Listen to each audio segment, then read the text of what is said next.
You know, some stories aren't just biographies. They're more like chronicles, whispered from one generation to the next. This is one of those stories. It's about a great sage from the banks of the Pakong River, a master whose sacred power became this timeless legend, leaving a mark on the very soul of a nation. You know a legend is the real deal when their greatness is spoken by the great themselves. And that's exactly what happened with Luang Pho Ding. A member of the royal family saw this incredible display of power among some soldiers, and all he could say was, "This master is formidable." That one sentence, that single testimony, it just cemented his reputation forever and really set the stage for a legacy built on pure, unwavering faith. So where does a legend like this begin? Well, every legend has an origin, a place where destiny kind of takes root. For Luang Pho Ding, that place was the fertile, spiritually rich land along the Pakong River. It was right here, way back in 1877, that a boy was born who would one day command the faith of an entire kingdom.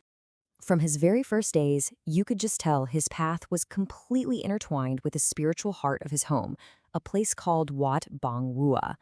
It was there, surrounded by the deep, deep faith of his people, that he took his vows and started the journey that would end up shaping so many lives.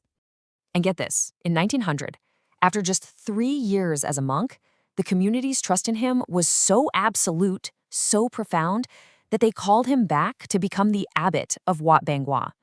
Now, this wasn't just a promotion, It was proof of the immense spiritual authority they already saw in him, even at such a young age. But a destiny like this, it isn't just handed to you. It has to be forged. His leadership was really just the beginning. What came next was this long, difficult quest to find sacred knowledge, the ancient Wicca, which would become the very foundation of his legendary power. His dedication was just extraordinary. He didn't just learn from one person. He sought out 3 great masters, and each one was a guardian of a very specific, very potent kind of sacred knowledge. From Luang Pho Dit, he learned the secrets of how to imbue animal amulets with life. From Luang Pho Pern, the art of invincibility. And from Luang Pho Po, the incredible power of impenetrability. So after mastering all these ancient arts, Luang Pho Ding started the work that he's most revered for. And this wasn't just, crafting objects. This was the birth of legends. A series of deep spiritual rituals that would create some of the most powerful sacred objects in all of Thailand's history. And right at the heart of his legacy is this, the Ling Kop Lock, his famous monkey amulet. Each and every one was painstakingly hand-carved from spiritually charged materials. We're talking sacred roots from the rak son or foot son tree, or even the tusk of a powerful wild boar, all to embody supernatural agility and divine protection. The whole process started long before any carving began. Just getting the wood was a sacred ritual in itself. First, an auspicious time had to be found.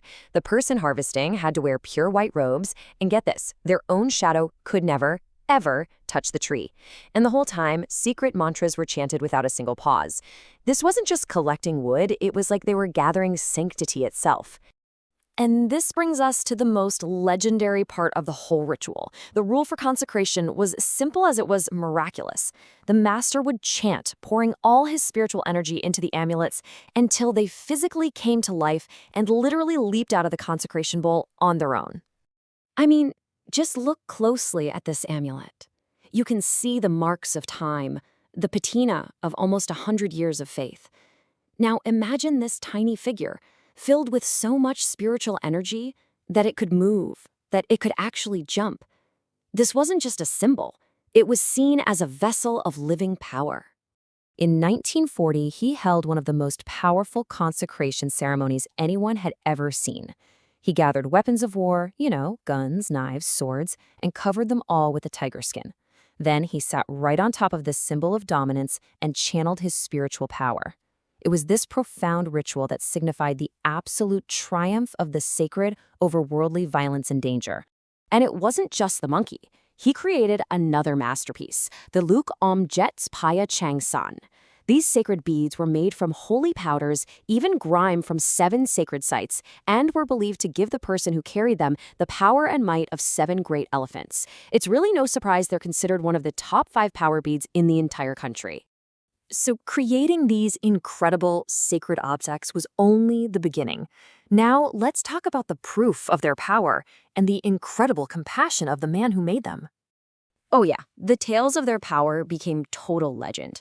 The most famous one is about Sua Kao, a notorious bandit who just kept evading capture time after time. The whisper among lawmen and criminals was that his invincibility wasn't from skill or luck, but from a single power bead from Luang Pho Ding that he kept with him at all times.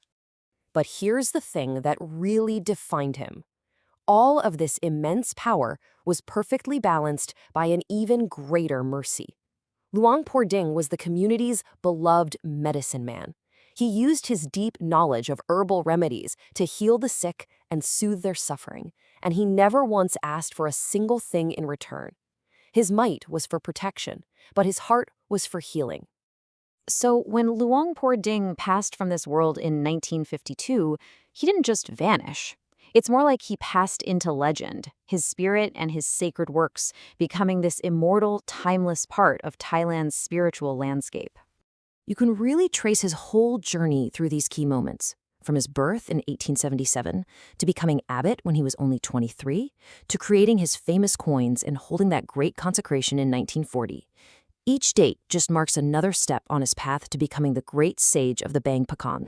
His enduring legacy really stands on three great pillars: mercy, which he showed by healing the sick; wisdom, in how he led his temple and his people to prosperity; and of course, sacred power, which you see in the amulets that are still so potent and revered to this very day. And that reverence, it's a living thing. It's not just in a history book. Every single year during the Songkran festival, a huge celebration is held in his honor. They parade his statues, they invoke his memory, and the faith he inspired is basically reborn in a new generation. It's a tradition that makes sure the legend never, ever fades. And this, right here, this is maybe the most powerful testament of all. Just look at his statue, covered in countless layers of gold leaf, put there by generation after generation of devotees. Every single piece of gold is a prayer, a hope, a thank you. It's a physical manifestation of a faith that is so strong that time itself just can't diminish it. Which, leaves us with this pretty profound question. Where does the power of a legend like this really come from? Is it in the sacred wood of the amulet itself? Is it from the spiritual might of the master? Or is it found in the collective, unshakable faith of the people, a power that just keeps growing, long, long after the master has gone?